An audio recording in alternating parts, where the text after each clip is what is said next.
তিলকপাড়াতে একটা কল পাইছিলাম পিএস থেকে, আর আমরা আগরতলা কন্ট্রোল রুম থেকে কল আসছিল, কিন্তু আমরা এখনো কিছু পাইছি না।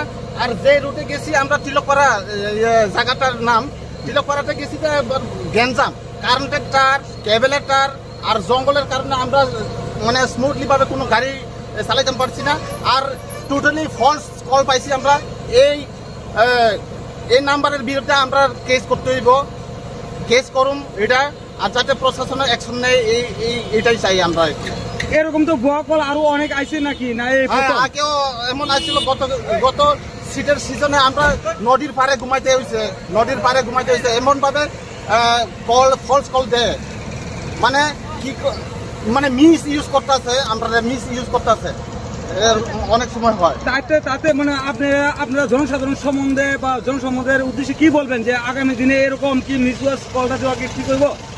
আমি জনসাধারণের কাছে হাত জোর করে নিবেদন করি যাতে ফায়ার পুলিশ প্রশাসন, ফায়ার সার্ভিস প্রশাসন মানে কেউ যাতে এভাবে মিস কল না করে আর মিস ইউজ না করে, এই জিনিসের অনুরোধটা থাকবে। আপনার ফায়ার স্টেশনটা কোন জায়গায়? আমরা সলিত ফায়ার স্টেশন।